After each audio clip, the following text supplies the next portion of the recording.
দেখো রুই পোস্তর জন্য নিয়ে নিচ্ছি এই 2 পিস মাছ। এবার তেল গরম হয়ে গেছে, প্রথমে আমি মাছটা ভাজতে দিয়ে দিলাম।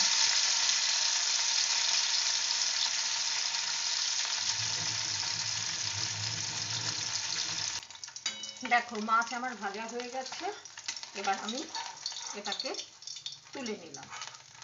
খুব সিম্পল রান্না এবং খুব তাড়াতাড়ি হয়ে যায়, ঝঞ্ঝাট খুব কম।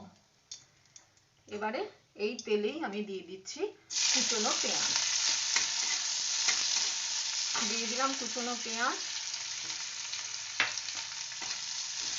এই পেঁয়াজটাকে এবার আমি একটু ভেজে নিচ্ছি।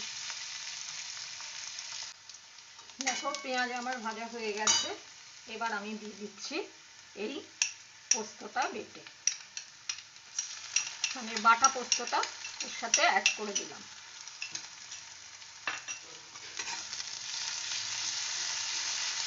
পোস্ত আমি খুব বেশি ভাজবো না, কেননা আমি যেটুকু জানি যে পোস্ত বেশি ভাজলে পরে তার টেস্টটা চলে যায়।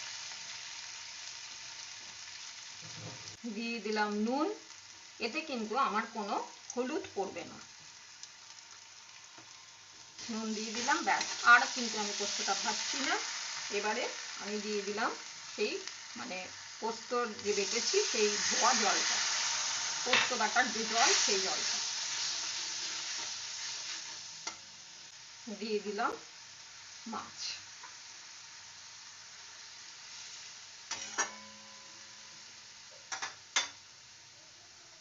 দুটো চেরা লঙ্কা, ব্যাস। একদম দেখো প্রায় একদম হয়ে গেছে। এবার আমি অফ করে দেবো গ্যাস, দিয়ে স্ট্যান্ডিং টাইমে কিছুক্ষণ এটা থাকবে। দেখো রুই পোস্ত আমার একদম রেডি টু সার্ভ। আশা করি তোমাদের ভালো লাগবে।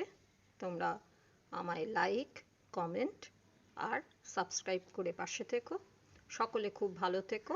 সকলকে আমার অনেক অনেক ধন্যবাদ।